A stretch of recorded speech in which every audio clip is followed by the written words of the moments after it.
we've kind of touched on this lightly, I feel like, over the last few weeks. We've sort of, and it's been a topic of conversation here and there, but it really, I mean, Blake, it came to a head this past weekend.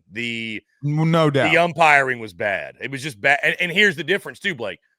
You had Arkansas, Texas on national TV for 3 straight days. And especially games 1 and 2, like that was some of the worst umpiring we saw all weekend. You know, you've got a home plate umpire that, and I know that there's a lot of people that are watching this, maybe in the comments, they love to see Texas get screwed over. That's not what this is even about, who got the bad call or whatever. It's just the overall product, like you said.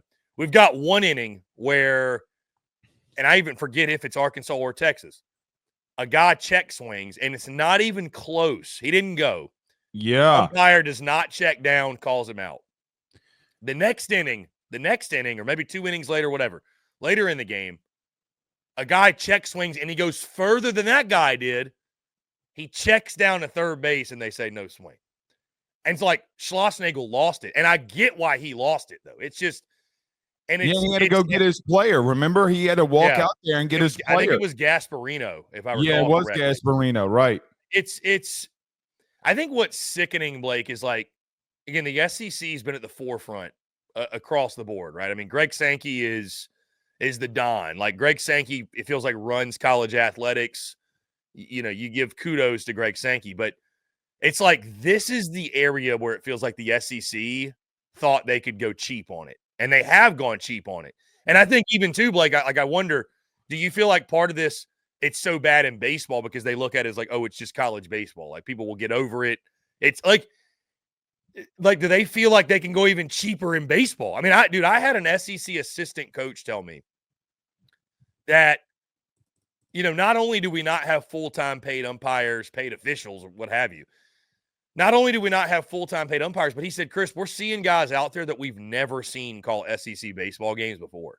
Like, these aren't guys that have been in the league, you know, because I'm used to as well. Like, there's guys you're like, oh, I know so-and-so. I know who that guy is. Like, whether he's good or bad, you're familiar. Yeah. He's like, dude, I'm seeing guys that have never called games in this league before. Chris, I know for an outright fact that there was an umpire that made a critical call in the series that you were in Baton Rouge for, that Jay and company, and along, not with Jay, but I asked some people who knew Tony if he knew him, and he said no. It's just, I don't, it does feel like it's a thing where they feel like they can go cheap in this aspect. And it's, like you said, it's hurting the product, because it's just, again, like, I actually have a little bit of sympathy, if you will, for the officiating from the standpoint of, like I feel like it's, and maybe if you disagree, let me know. Okay. But I feel like it's never been harder to be an official or an umpire, because we have so many camera angles. We have replay, we have slow-mo, you know, you have review there to help you, but like, we're able to critique it and be critical of it from every angle. For so many, the athletes are bigger, faster. It's bang, bang, bang. Like, but this is why we need trained professionals. I would agree. You know what I mean? I would agree if, Chris, some of these calls are egregious, though. I don't disagree. You know I what don't I mean? disagree Like, at all. let me give a couple of. Well, number one, I want to get you a Greg Sankey point in just a minute. No home plate umpire ever should be the determining factor if a guy went around on a check swing unless it's very egregious, right? Like, never. To me, there's no way from behind the plate that you can see that he went. There's no way. None. And by the way, unless the bat is like getting in front of the hitter's face where it's like so obvious. Yeah, if it's a true check swing, I agree with you. That's another thing too, Blake, though. I feel like, especially with umpiring, dude, you see this at the big league level.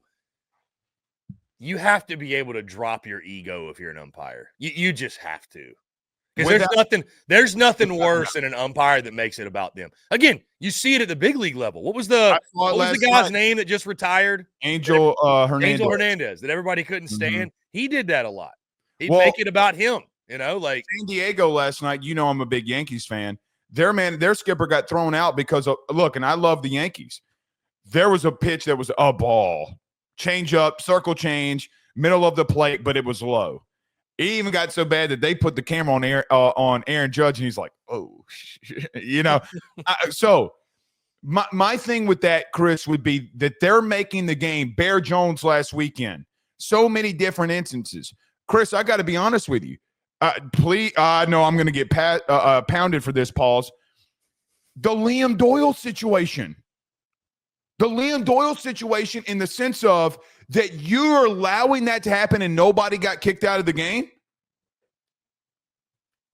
And nobody knew it. Nobody knew it happened outside of Tennessee's bench when Liam. I mean, there might be some watching don't even realize Liam Doyle got ejected from the game.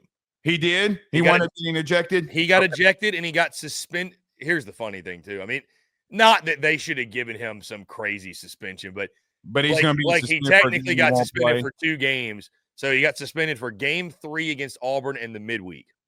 So it's like he's not suspended at all, really. I mean, because he's certainly wasn't going to pitch in either. So let's just call a spade a spade. You got to be out there, Chris. You got to be breaking that up instantly. Instantly. You're right there. Go back and look at the video. He's standing there. So, okay. Which we could have a whole other conversation about Blake's thoughts on Liam Doyle. First off, I think the dude is an outright stud. You better start calming down. Why didn't you do that last week in the Bears? I was going to say, the only thing I hate is that didn't happen in Baton Rouge. I would. No, remember they tried. Remember Antigua's little ass tried to do that? I know, yeah. Right? Like, listen, I love Tony Vitello. I think that he is top 2, top 3. Anybody in this conference would love to have him as their head coach. Without a doubt. Anybody. Without a doubt. You got to calm some of that shit down. Because let me tell you something. Your granddaddy told you this, Chris. My granddaddy mess with the wrong dude and find out. Mess with the wrong dude. Well, that's why it's funny Antigua was talking shit to Bear Jones. I don't know how if Bear Jones is a killer, but I wouldn't want to find out. Oh, come on. He's got forearms bigger than Mark McGwire. I mean, here's the thing for me with the whole Liam Doyle sidebar. If you push a dude, you better not walk off. You better be cock-locked and ready to rock, because if that dude comes back at you, you better throw. I'm sorry. You better. That's soft. It's soft. In reference to Greg Sankey, you said something earlier I want to address. I don't think he's the best commissioner in sports. Not anymore. There's no way for me to do that. Kevin Warren? No, because it's Tony Batiti now in the Big Ten. Oh, that's right. That's right. Who is Kevin Warren again? He was the Big Ten commissioner, and now he's like he's the president of the Chicago Bears. He kind of got forced out. Okay, the Big Ten. I don't know why that name just came out of this brain right here. But because if you remember, he was the one that damn near tried to cancel the entire season in 2020. That's right. Okay. That's why then. Yeah, right. That's why. No, Kevin Warren was god awful too. Let me throw this your way about Greg Sankey. There's 3 to 4 massive things that we could discuss. I do think that umpiring and scheduling have been god awful in this conference. I have made no bones about it. I have not. Look, I have swung from the bleachers. But here's the thing: when you said that he pulls money or they try to go cheap, I guarantee you this. Go back and watch the final game in the SEC tournament, LSU versus Tennessee. Every single year, Greg Sankey goes out there in the final game of the tournament. And you know what he's going to say? He says it every year. You know, guys, I'm a baseball guy. I used to play baseball. I was a baseball guy when I was an AD. So if you're a baseball guy, you're going cheap on the sport that you love the most. That's number one. I guarantee you that you can go back in the final game with Tennessee and LSU last year. He will say it because I clipped it. You know how I know he said it? I clipped it personally. And you know, Chris, when you got a team of people if my big ass is doing it, you said something stupid. That's number one. My problem is that you have gone cheap, but then I look at this and say that you've been lazy. You've been lazy with scheduling. I'm not going to bring up and go on this long rant again about scheduling. There's no way in hell that you can convince a fan base that they got to go back-to-back years to back-to-back places on the road in the SEC. That is egregious. That's number one. Number two, Chris, we're not going to talk about this point, but here's another thing too. Nick Saban did a commencement speech along with Donald Trump in Tuscaloosa this past weekend. Stay with me.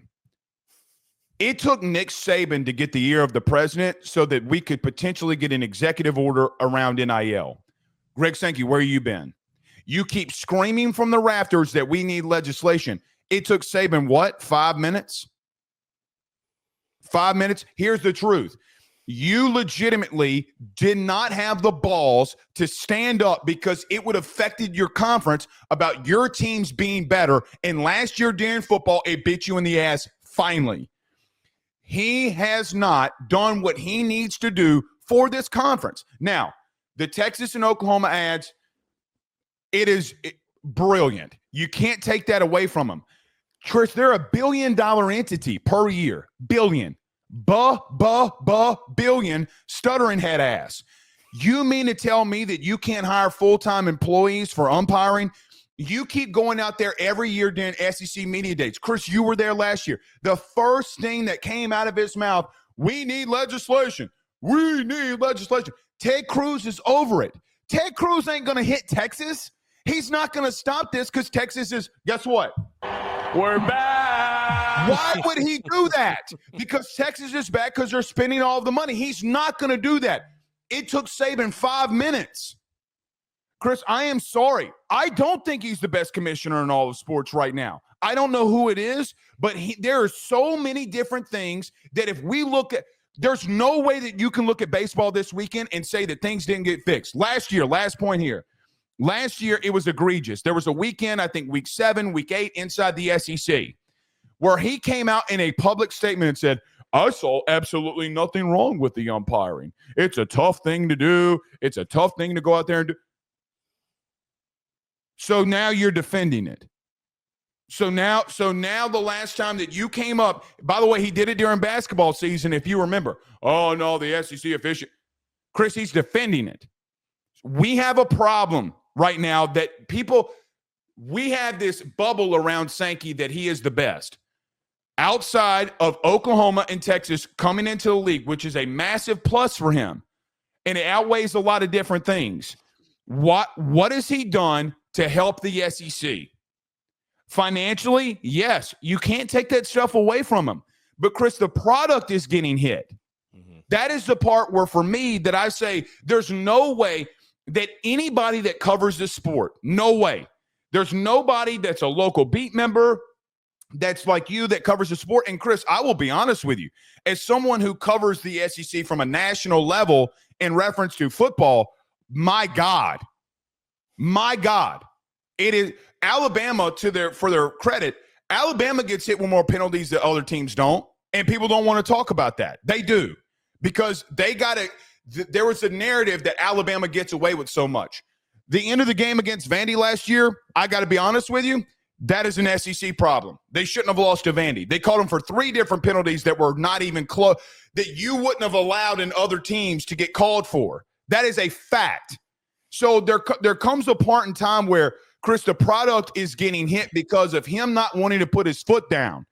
I know that I'm not going to make any friends in saying any of this, but I woke up pissed off in reference to I knew we were going to talk about this. It's a passionate piece for me because there's no way that you can look at this weekend and say to me that is what should happen in a billion stuttering head ass industry. There's no way, Chris. Sorry for being pissed off, but I am pissed off. Of course, you're talking about games in the SEC that are getting altered.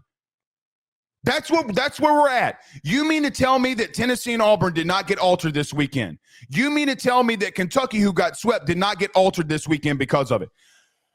Dog, I don't know. They went into extras on Saturday. They went into extras.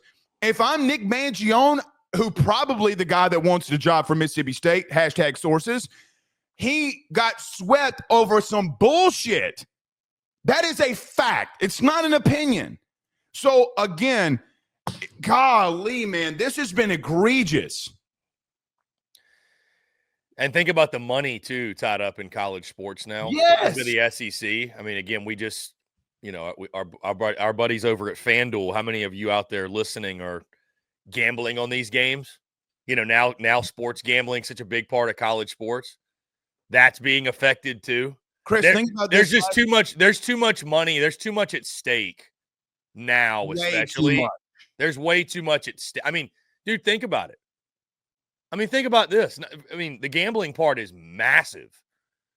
But, I mean, dude, think about the impact one way or another. I mean, you know, the revenue driven to a school or NIL money based off a win or a loss and how a penalty can affect a win or a loss. You know, You I mean mean, like South Carolina? it's and a ripple effect. It's a ripple effect. Chris, we got one. You ready for it? This goes for against my team, the team that I love and cover. If I'm Shane Beamer, I want Greg Sankey's head. They're a playoff team if they don't call that penalty on Garrett.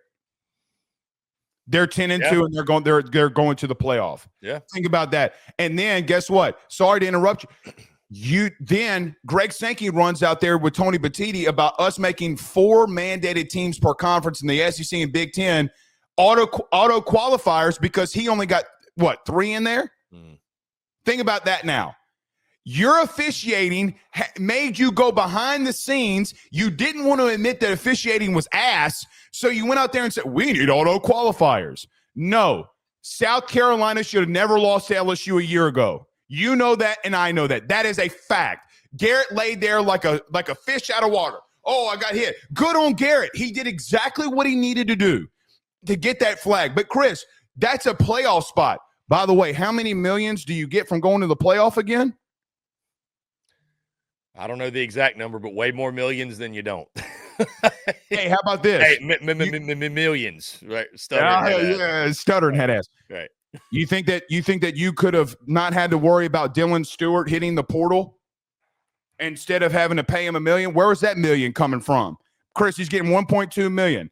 That's the part where I'm saying that this is so freaking egregious. I'm sorry. I'm not sorry that I'm so passionate about this. Please don't apologize, Blake. We need it. The people need it.